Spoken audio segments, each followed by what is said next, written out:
questions tonight is extinction.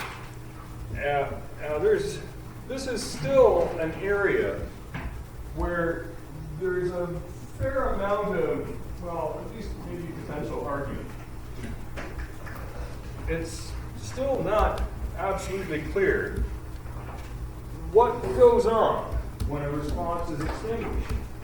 Now, I think we've kind of established already, and I'll recover a little bit of that material, that whatever extinction is, we can be pretty sure, at least in one sense, about what is not. It is not the complete erasing or unlearning of whatever that association was. And we've already talked about a couple of lines of evidence supporting that notion. Again, we've talked a bit about spontaneous recovery, which is, and we'll come back to that, where I guess we'll just deal with it briefly now. So here, we can extinguish, we go through acquisition until we're getting a good, robust response to our conditional stimulus when it's presented by itself. And then we start to extinguish that association by just presenting CS by itself over and over and over again. US is never presented again. And we'll see the responding to that CS start to drop off. And eventually we may get to the point where we get no response at all. And we might reasonably conclude we have extinguished that association. But we let our subjects go run wild for a day and then bring them back into the laboratory. And without any further exposure to the stimuli, just with the passage of time, I present the CS and the response is back. Well, that strongly suggests that we didn't completely wipe it out during those extinction trials, even though we did get to the point where there was no behavioral indication that that CS meant anything to you by the end of extinction. So again, no further exposure to the stimuli, which would, if you were exposed to those stimuli some more, well, that would certainly provide a different explanation of why the behavior came back. But no CSs, no USs, just time passing. And we get the behavior returning. Now, I can't remember how much, if at all, I talked about this idea, but I think I at least mentioned this. Now, these are, well, I'm not sure this has much use other than as a kind of questionable literary device, but there's one way to think about these things is, there's these 4 R's. So recovery, that's 1 R. Reinstatement, or I guess you could, reacquisition also starts with R. But reinstatement, we're talking about, we go through the initial acquisition phase, and we how many conditioning trials does it take until we hit asymptote? And it takes, let's just say it takes 250 conditioning trials. At that point, we can do some statistics, but basically it's not going up by any significant amount from that point forward, no matter how many more conditioning trials we do. So it took us 250 conditioning trials to get there. And then we start doing extinction trials. And we do those until we get 0 response to the CR. And then we just switch gears again, start doing more acquisition trials, start presenting the US after the CS again. We're going to get to asymptote considerably faster the second time than we did the first time. And again, there's no way to explain that without assuming that some of that original learning must have been retained. Now, I don't think we've talked about renewal, also referred to as disinhibition. I think I might have mentioned it. I think we probably skipped over that stuff for the most part. Now, this is a similar idea in some ways to the spontaneous recovery, but we can go through the acquisition of a response and then extinguish that response, and we can see the response come back just by changing the context, by changing the environment in which the conditioning is taking place. And again, there's no further exposure to the US. There's no further, they're not getting any more food or shocks or whatever the US is during any of this. Now,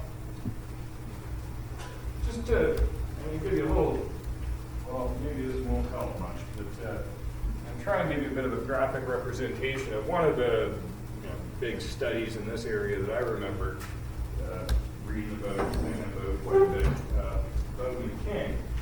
Now, so I'm not showing this part in my little bad graphic that's coming up in a second, but there was a bunch of acquisition training initially, where a tone was used as a CS, and then electric shock US was delivered. And this was done with rats. And they all acquired that association, and you present the tone by itself, boop, and you get a big fear response out of the rats. Now, all these rats had this conditioning done in some sort of chamber. We're just going to call it context A. This is where all that conditioning was done. Now, Bowden and his colleagues then started to run extinction trials. Now, just in case this gets confusing, let me just explicitly draw your attention to the fact that we're looking at suppression ratios here. So the lower the value, the more learning we're talking about. Right? So if we're trying to extinguish a fear response, if there's no fear, if your behavior doesn't change at all when you see the CS, that's going to give you a suppression ratio of 0.5. If your behavior completely stopped when you saw the CS because you're terrified, that's going to give you a suppression ratio of 0. So, 3 groups here. One group had the extinction trials conducted in context A, the same context that the acquisition trials were done. Another group, they had the extinction trials run, but in a different context.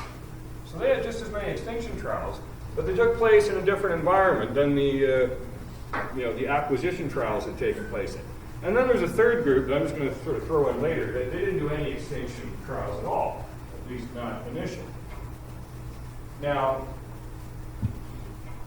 during those extinction trials, the group that were being extinguished in the same context that they had the training in, the acquisition training, I didn't have time to join all these little things with a line to make it look pretty, but you get the idea. So, starts out on that first extinction trial, we're seeing a big suppression of behavior. So, they very much learned that this tone means they're going to get a shock, and it totally screws with their behavior. As we keep presenting the tone over and over by itself, they start showing extinction. And after, I think I got 10 little test trials here, they're not showing much change in their behavior at all. So we would say, okay, we've extinguished that association. Now, the second group that were being conditioned or being extinguished in a different context, they did not look fundamentally different. They also started out showing a big response to the CS, and the more extinction trials we did, well, the less and less suppression we saw, and by the end of 10 trials, they didn't look substantially different from the first group. They were pretty much extinguished. We present the CS, and we're not getting hardly any suppression at all. Now, the third group, the no extinction group, well, they didn't have anything happen to them in this phase, so they don't show up here.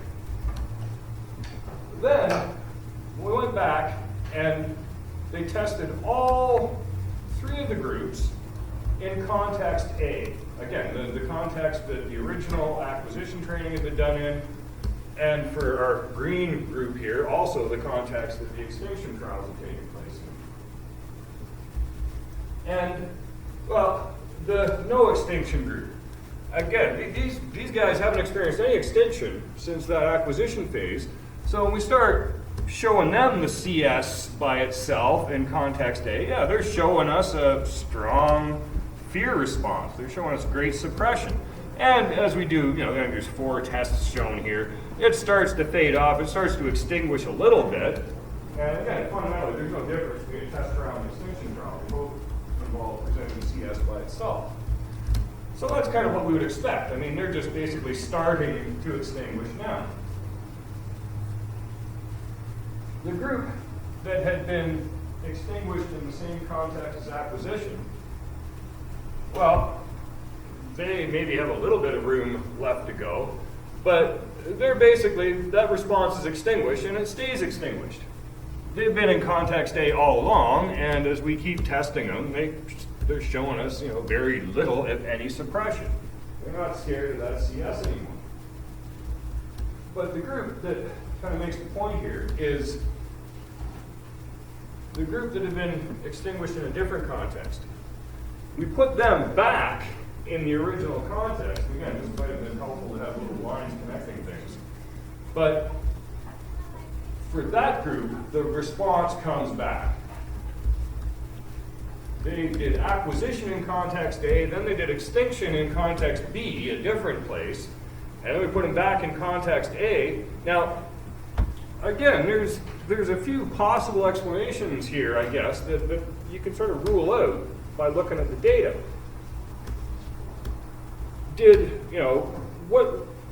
What produces this difference? I mean, these guys, they looked extinguished here, and they still look extinguished here. These guys, they looked extinguished here. Now they don't. When we put them back in that original context, well, you can't say that there was no extinction, because there clearly was. And so it's not 100% clear. And you can't say, well, it's somehow being in context A makes you resistant to extinction, because first of all, this group extinguished just fine. And second of all, as we do repeated trials in this context, they start extinguishing very rapidly. But the fact that they show that response immediately after the context changes, again, pretty compelling evidence that there's a lot of stuff still in their head. And what they're learning is complicated at best. Now, the fourth of our little R's, resurgence. Now, this, at its core, this may be exactly the same thing as spontaneous recovery. We're just seeing it in a different circumstance. But there are possibly reasons that I'm not going to try and express to think this might be at least a little bit fundamentally different. When, let's just say I have conditioned you, we've gone through all the acquisition where a little green light means you get an electric shock. And then I decide to extinguish that association. So I present a little green light by itself over and over and over until I present the green light and I get no response from it. Okay, we've extinguished it. Now, what your response is there is, let's just call it a fear response. You jump. Now, then I do another set of conditioning trials. And here, I'm teaching you the little tone, boop, means you get a cookie. Okay, it's classical conditioning, so I'm deciding when the tones are played, when the cookies are delivered, and so on. Your behavior is not relevant. But you learn that association. But now I want to extinguish that one. So I start playing a little tone over and over and over again. And I see the reappearance of jumping.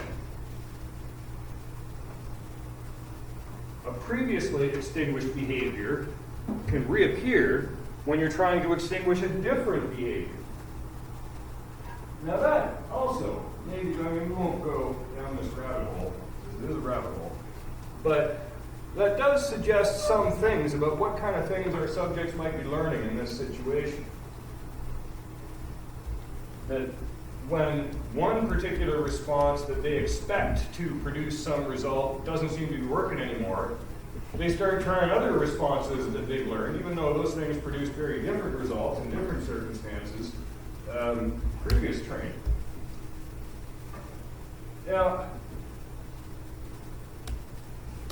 there may be situations, and again, I will leave it to you to largely work out how you might find situations to apply these principles in your day-to-day life to effectively condition your pets and children and loved ones and so on. All of them could probably use some conditioning. Is there a way to extinguish things more effectively? Are there things that can make extinction more effective? And yeah, there's a number of them. Now, this might seem fairly self-evident, but when I say the more extinction trials you do, the better.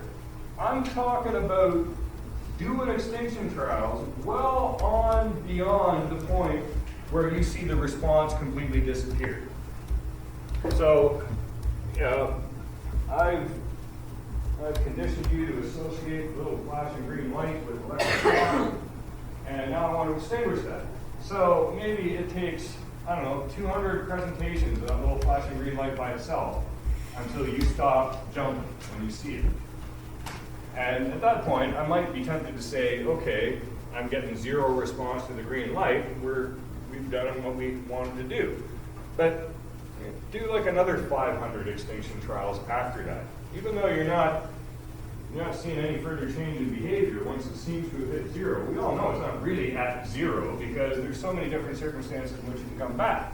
Well, keep doing extinction trials on and beyond when the response actually disappears, often by a fair margin. That will help. It'll make it less likely to come back. Now, there are arguments on both sides of this question, and I will just present them to you. But either way, it suggests that when you do extinction trials could be important. Now, one line of thought suggests that you want to wait. I've sort of described things this way in the past without making this an explicit issue. But if you just finished doing all the acquisition trials you want to do, you could immediately start doing extinction trials. If you do that, you're probably going to see more spontaneous recovery. You're going to see a bigger reappearance of that behavior the next day just with the passage of time. If you wait a little while, if you wait, say, 24 hours at least, from the time you finish acquisition until you start doing your extinction trials, there is data that suggests that this works better. You end up with more effective extinction, you get less spontaneous recovery. But at the same time, there's evidence suggesting the opposite is true. And I have some sympathy for this kind of evidence. Now, this is getting into a bit of a more neuroscience-y end of things, which I have consciously tried to avoid in this course. But the whole process of memory consolidation, which is something we may have discussed in other classes where it's a more central topic. But as I probably mentioned at least briefly back when I was telling you how to not study dumbly, it takes time. It's not a process that happens instantaneously. So the other school of thought is if you can get in there and start doing your extinction as soon as possible, before the memories formed during acquisition have enough time to fully consolidate, it'll be easier to extinguish that association. And there is some data that suggests that that might be true. So, again, I can't give you a real clear-cut answer on which is going to work better. There's probably all kinds of reasons how there are ways that these studies were run differently that could have some influence on the results. But either way, it does suggest that when you do the extinction trials could be important. Whether you're better off doing them immediately before the acquisition memories are consolidated or whether you're better off waiting, well, there's data that suggests either could be true. Now, this is not a real rocket science level idea here, but maybe the way to make your extinction effective is just to kind of accept the idea that you're going to have to go through the song and dance on multiple occasions. I can do extinction trials today until the response disappears. But I know in almost all cases, if I just let some time pass, that response will reappear. We'll get spontaneous recovery. And when that happens, then I just do extinction trials until it goes away again. And then, a day or two later, it reappears, and I do more extinction trials until it goes away again. And if I just, you just let it reappear and re-extinguish it. eventually you're going to see the amount of spontaneous recovery is going to get smaller and smaller. You're going to see less of a recovery of the behavior. And I don't know how many times you have to go through the procedure, but maybe you do it a dozen times, and then you sort of stop seeing any noticeable spontaneous recovery.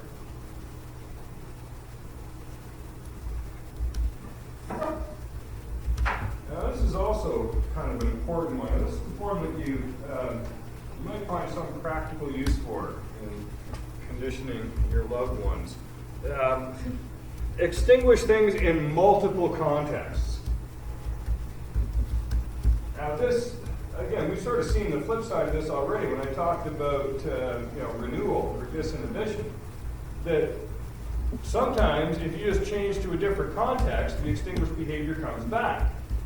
Well, just extinguish it in a whole bunch of different contexts. And maybe you're going to have to, every time some new novel context comes up, and if the behavior comes back, well, then you got to extinguish it in that context.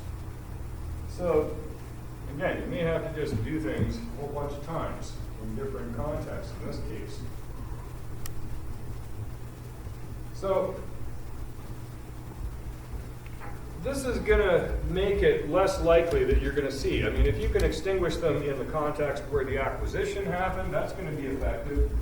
But you don't want that extinction learning to be specific to that context. So you probably, to be really safe, would want to run a bunch of extinction trials in a bunch of different contexts.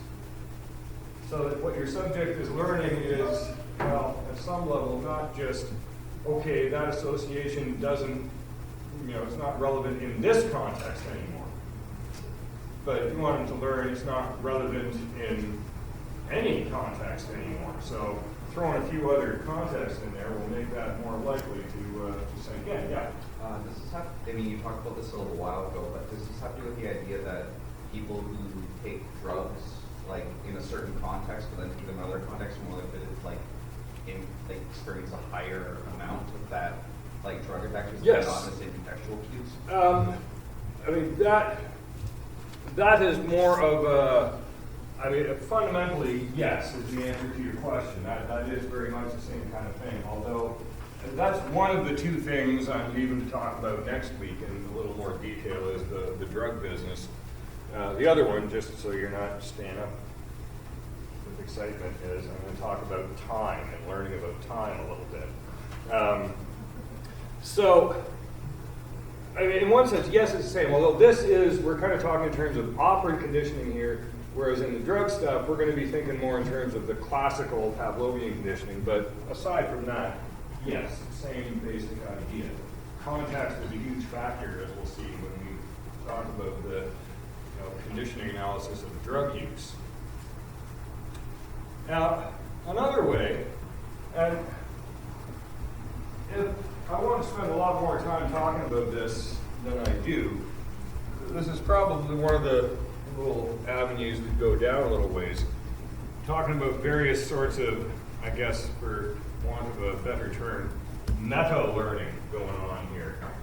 Extinction as a sort of a meta-learning, where you don't actually erase the original association, you just learn some sort of overarching set of rules that means, well, it doesn't apply in these circumstances anymore, but it might still apply in those other ones, and that learning is still retained.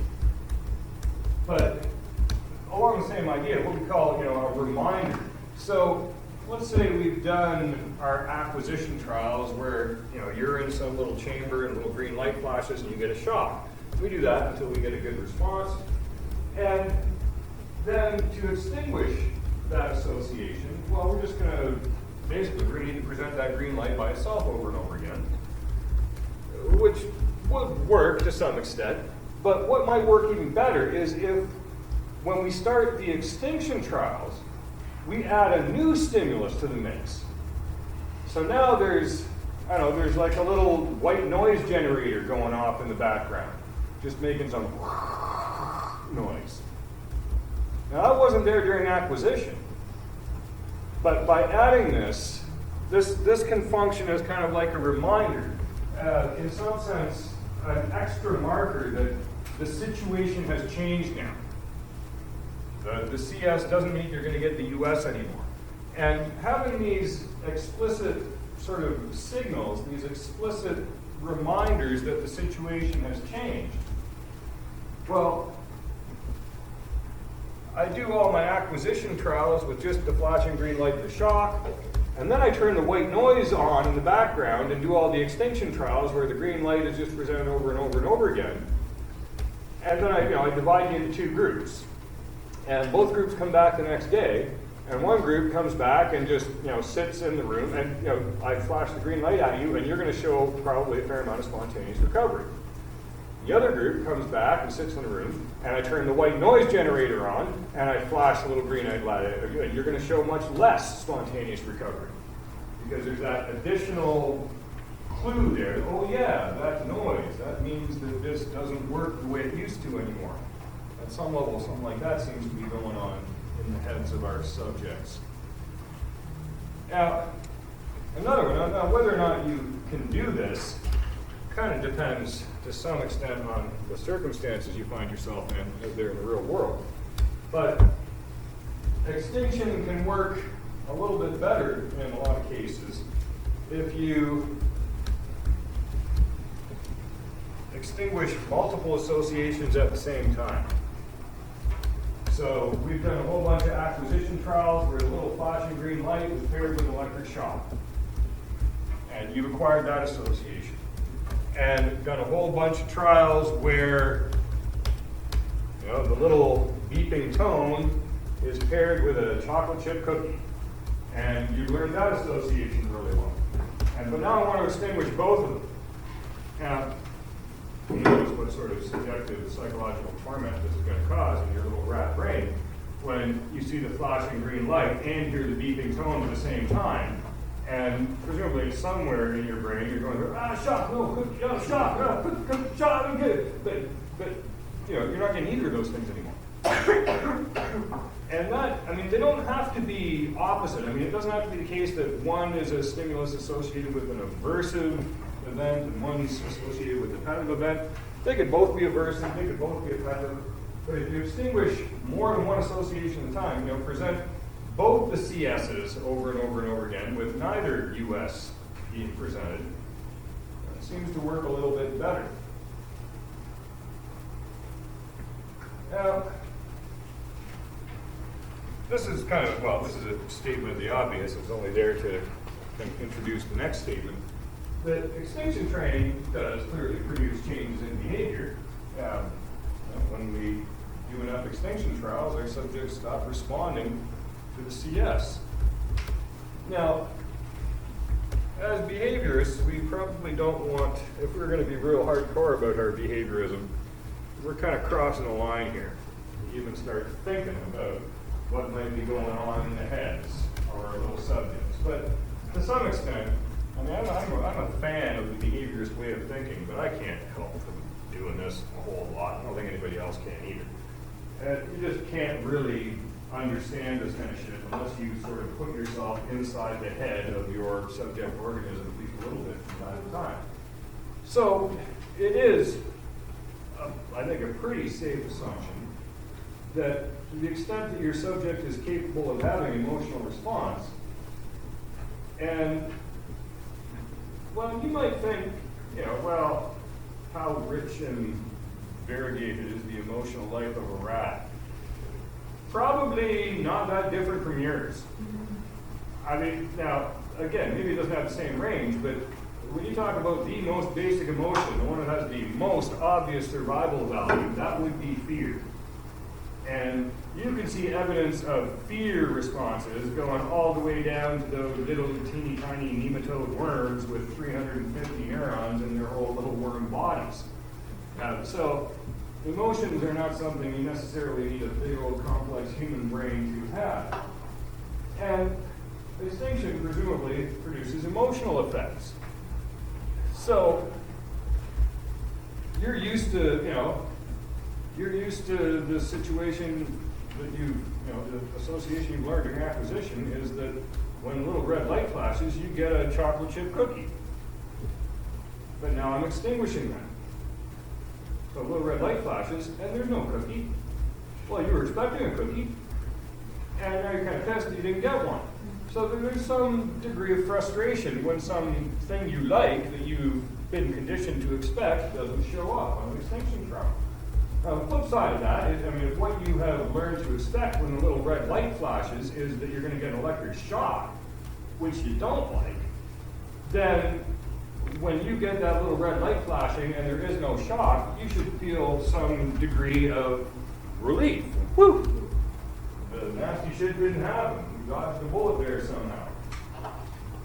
These are the kinds of emotional responses I'm talking about here. Now,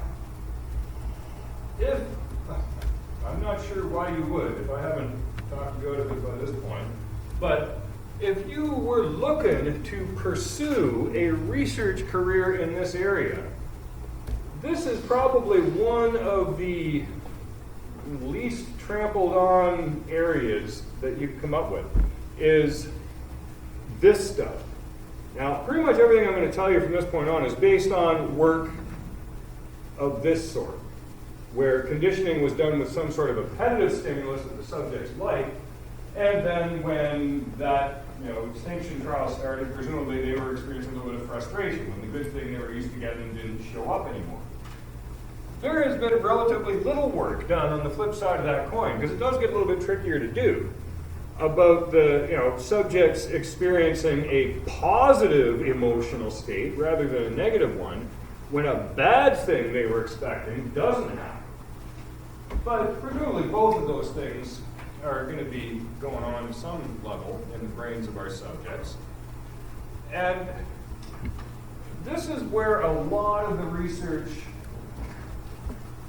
into extinction has really focused, is on these sort of emotional responses that extinction presumably produces. Don't turn those on. Yeah, maybe even go out, yes. Okay. I don't care if the other ones are on or not. Just like it. Now,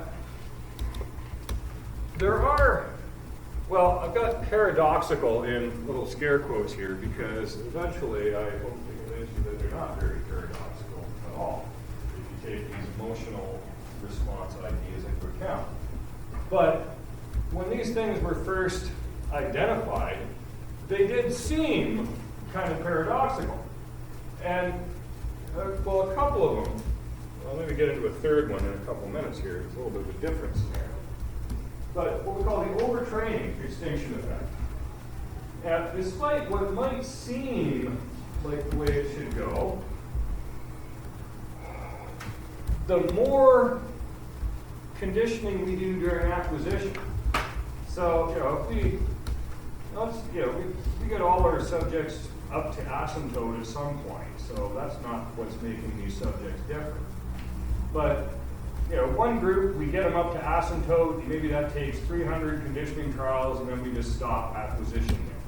Another group also takes 300 trials to get to asymptote, then we do like another 300 trials after that, even though there's no obvious change in the strength of the response from that point forward.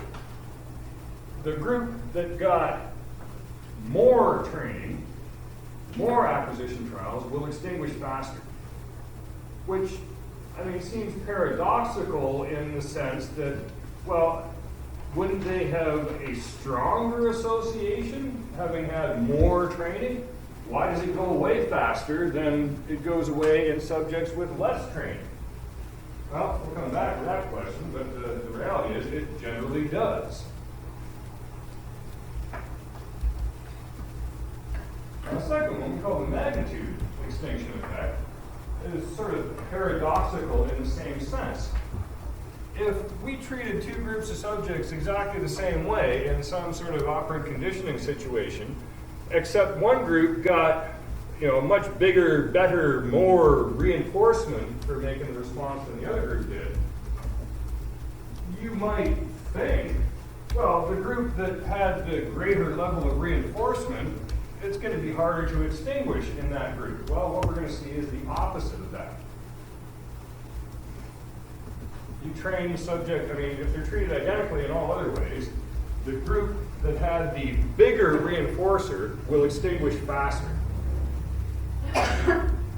Now, that also kind of seems seems like it might be sort of counterintuitive. Wouldn't you think that a bigger reinforcer would produce more robust learning that would be more resistant to extinction? Well, the opposite seems to be true. And I think both of these things make a fair amount of sense if you think in terms of frustration. The frustration produced, the emotional response that our subject deals with when they start experiencing those non-reinforced trials, when extinction trials start to be presented. So,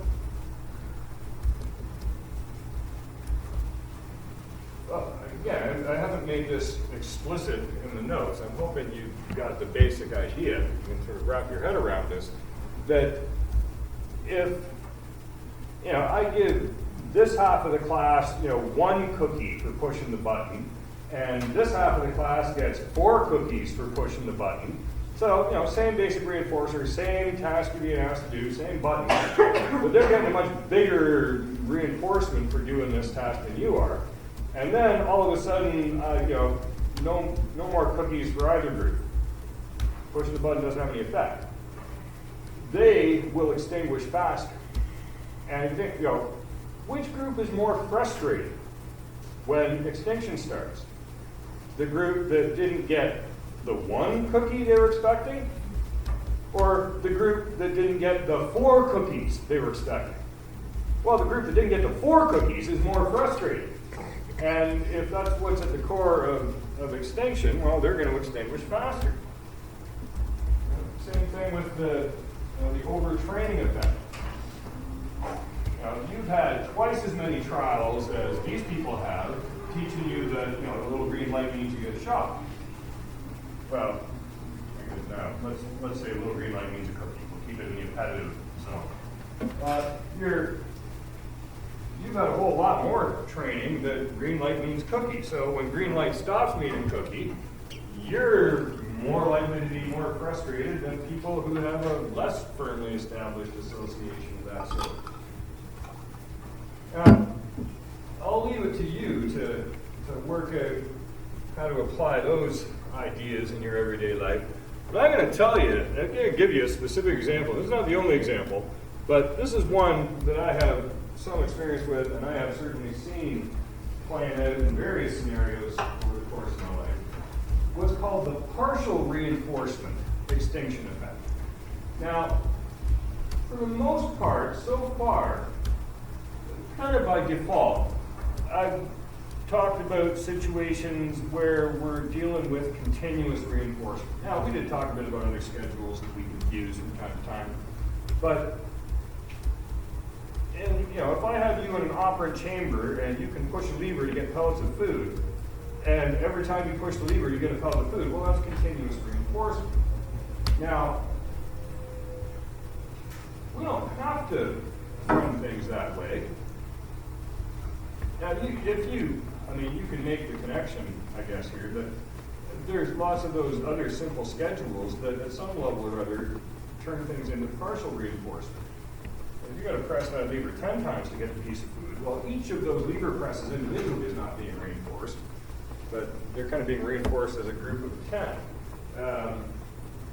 But in partial reinforcement, sometimes you reinforce the response, sometimes you don't. Now, this is something that, well, one way or another, you're going to deal with this if you have children in your care. Now, one of the things, well, this is the punchline. We'll talk a little bit about why this might be before we knock it off here. But a partially reinforced response is extremely resistant to extinction, which again kind of seems paradoxical. I mean, wouldn't it be more resistant to extinction if you got reinforced every time? Well,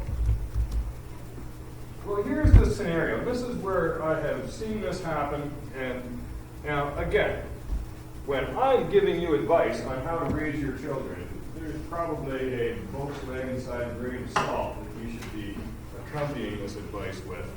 What I'm going to tell you is a lot easier to say than it is to do.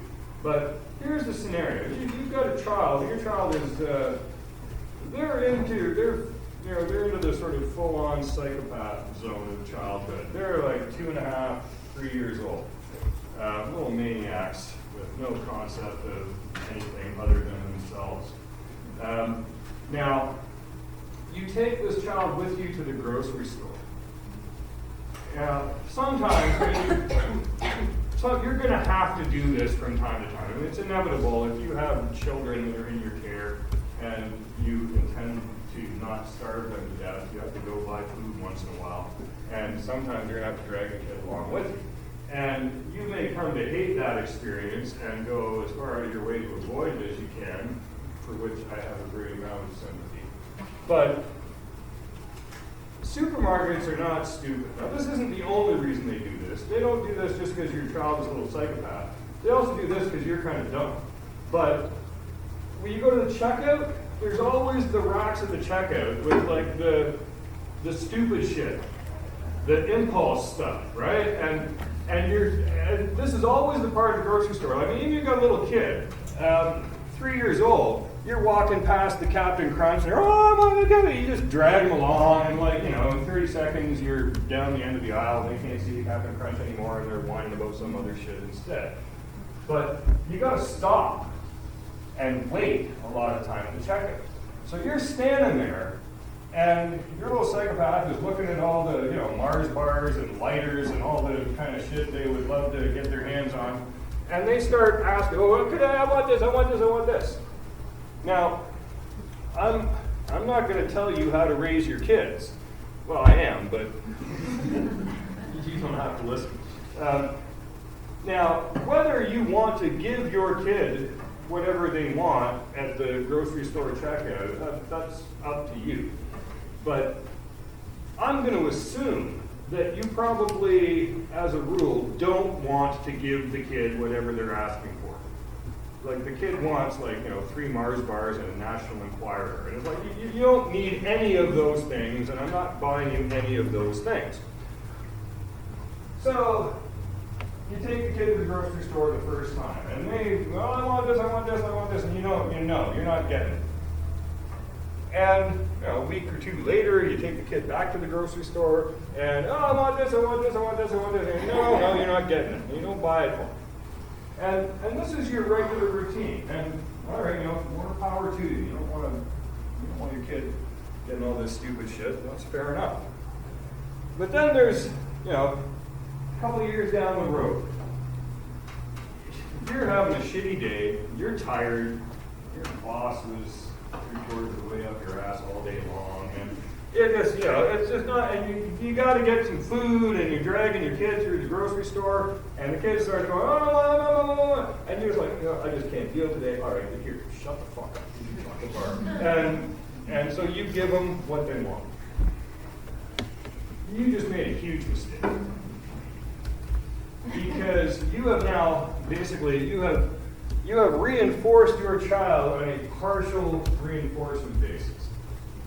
Most of the time, when they're bugging for shit, you don't give it to them. But every once in a while, you break down. It's like, oh, okay, whatever, I just can't deal with your shit right now. Okay, here's the thing you want. Shut up.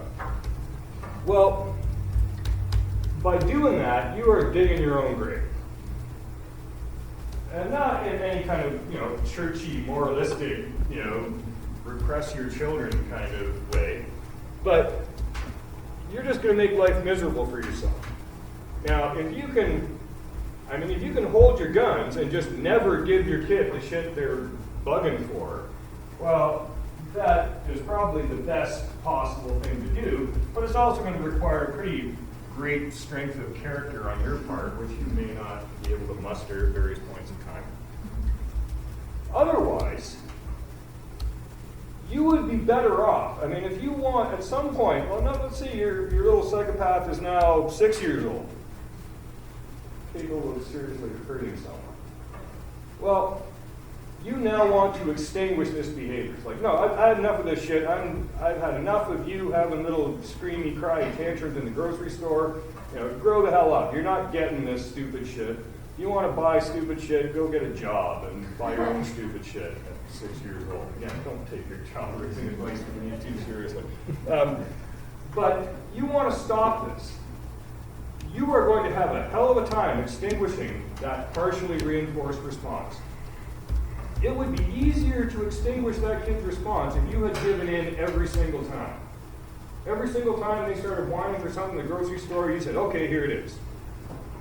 And then one day you say, okay, no, that's it. No more shit from the grocery store. The situation's changed. You whine all you want, you're not getting in it. They will stop whining eventually. And they will stop whining a whole lot more quickly than if you partially reinforce them. Where if you just once in a while you gave in and gave them what they wanted. Even if most of the time you did. But every once in a while you do break down and you say, okay, here, you can have the thing. And now it's going to be a whole lot harder to extinguish that response if you have partially reinforced it. And now again, this seems on the surface at least to be slightly paradoxical. I mean, wouldn't getting reinforced every time produce conditioning that was more resistant to extinction than getting reinforced some of the time? Well, no. And we'll talk about a couple of different ideas. Well, the first idea that somebody came up with was called the discrimination hypothesis. And the basic idea here is not very hard to grasp. If you are getting continuously reinforced, so that every time you make the response, you get the reinforcer, then when we start extinguishing that, when responding no longer gets you anything, the change in situation is going to be presumably very immediate and obvious to you. I used to get it every time, and now I'm not getting it anytime. So a very drastic change in the situation that these subjects should be able to pick up on very quickly. Whereas if you were on partial reinforcement, where you made the response and sometimes you got reinforced and sometimes you didn't, the idea here is that it's going to be harder for you to notice when the situation has changed. When I now change the rules and say, okay, now you're never getting the reinforcer, well, partially reinforced subjects, they've already had a lot of experience where they produced the behavior and they didn't get reinforced, but then at some future point they produced the behavior again and they did. So they've got experience with non-reinforced responding, which is something that continuously reinforced subjects never had. So again, the basic idea here, the discrimination hypothesis, is that when you change from reinforcing the responding to extinguishing that response, continuously reinforced subjects are going to notice that the situation has changed before the partially reinforced ones will. And this was used as an explanation for why partially reinforced behaviors will persist for a lot longer. And yet, it didn't turn out to be very difficult to demonstrate that this can't be the real story. And there's a fairly simple little experiment that somebody thought to run. I can't remember who did this one. But it's pretty clear evidence. So let's just look at a couple of different groups here that we're going to treat a little bit differently. And a couple of different conditioning phases. Now, for group X, we're going to start them out in phase 1. They're going to get a whole bunch of trials where they are partially reinforced. So they make the response every time. They only get the reinforcer some of the time. And then we'll go to a phase where they get continuously reinforced, where they're getting reinforced every time they make the response. Group Y, they were continuously reinforced all along. So the only difference here is that for group X, there was that one, that first phase, they had a bunch of experience of partial reinforcement. And then we try and extinguish these associations in both groups. And group X will still take a hell of a lot longer to extinguish than group Y. Now here, you can't rely on this discrimination hypothesis because for both groups, there was a period where every response was reinforced, and then that changed to no responses being reinforced. So it was just as drastic a change for both groups here. So if the issue is, that the change is more noticeable if you're on continuous reinforcement, well, that shouldn't be making a difference here, because the transition was from continuous reinforcement to extinction for both groups. What was different was what happened in phase 1. And having some partial reinforcement in phase 1, these subjects were still more resistant to extinction, even when that was followed up by a bunch of continuous reinforcement. So it's not the case that it's just easier to tell that the situation has changed if you're on continuous reinforcement. Now, 2 ideas. I'll just finish up with this, and then we'll maybe take a short break and knock it off. We're going to deal with exam issues. So, I'm going to give you a couple ideas that people have come up with of this, a similar sort of situation to what we dealt with when we were talking about theories of matching. There's a lot of evidence that fits perfectly well with both of these ideas. So it's quite possible that at some level both of these things are right and they're both going on to some degree at the same time. It's unlikely to be the case that one of these turns out to be completely wrong because of the amount of evidence that both of them have accumulated. So the first idea, frustration theory. So again, based around the sort of the emotional aspects of what's going on here. Now, when you are being partially reinforced,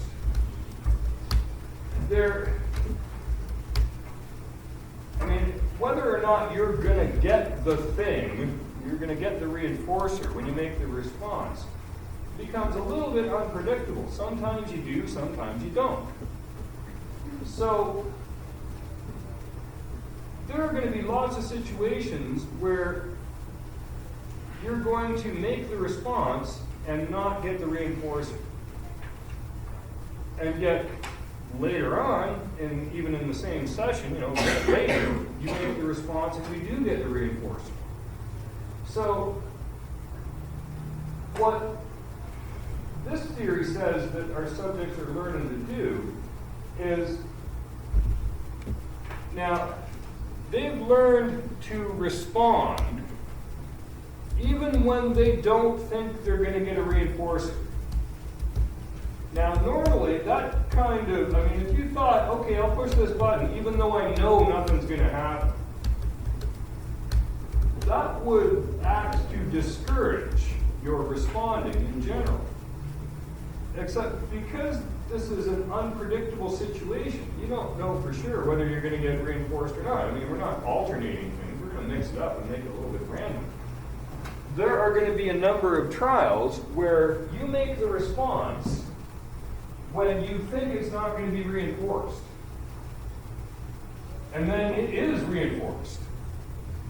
So, this gets a little bit loopy and complicated here, but you're being reinforced for responding when you don't think you're going to be reinforced.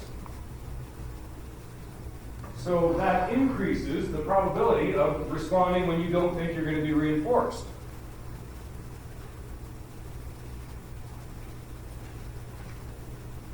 I hope that makes some level of sense. Now, the other idea is just a sort of a more mathematical approach. Not very mathematical, we're not going to get into the math here. But what's called sequential theory. So if you're being partially reinforced, you're experiencing some series of trials, some series of situations where you produce behavior, and then either you get the reinforcer on some of the trials, or you don't on some of the other trials.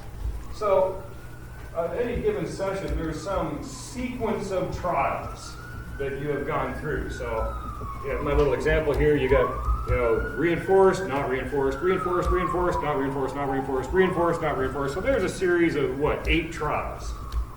Some of them you got the reinforcer, some of them you didn't. Now, without getting too involved in the mathematical business here, which I think is pretty self-evident. What matters in terms of sequential theory is the number of times that happens, where there is a non-reinforced trial that is followed by a reinforced trial. Now, without, again, starting to try and turn this into arithmetic, in this little sequence of trial, now, whether or not this happens in sequential theory, and again, there's data to support this, it doesn't matter so much that you've got a mix of reinforced and non-reinforced trials, but the nature of that mix, how those things are sequenced, will make a big difference. Because, I mean, in this little example that I've purposely constructed to have this particular property, how many times is a non-reinforced trial followed by a reinforced trial? Well, that happens twice. How many times is a non-reinforced trial followed by another non-reinforced trial? That only happens once. So, hopefully you kind of get the idea here that, you know, what you learn at some level is that, you know, non-reinforcement is often followed by reinforcement. So it's worth persisting even though I didn't get reinforced this time. I'll probably get it next time. Now, if non-reinforced trials followed by more non-reinforced trials started to greatly outnumber these situations, then you might not see nearly as much resistance to extinction. Does that make sense at some fundamental level? All right, that's where I'm going to stop for now. We'll save the last two little tasty nuggets of brain candy for next week. Drug use, which is kind of my jam, or at least was, and also a little bit of discussion of time, which was also another thing I got involved in research-wise, and can subsequently tell you all kinds of shit you don't care about with regards to how subjects learn about how long things take. So,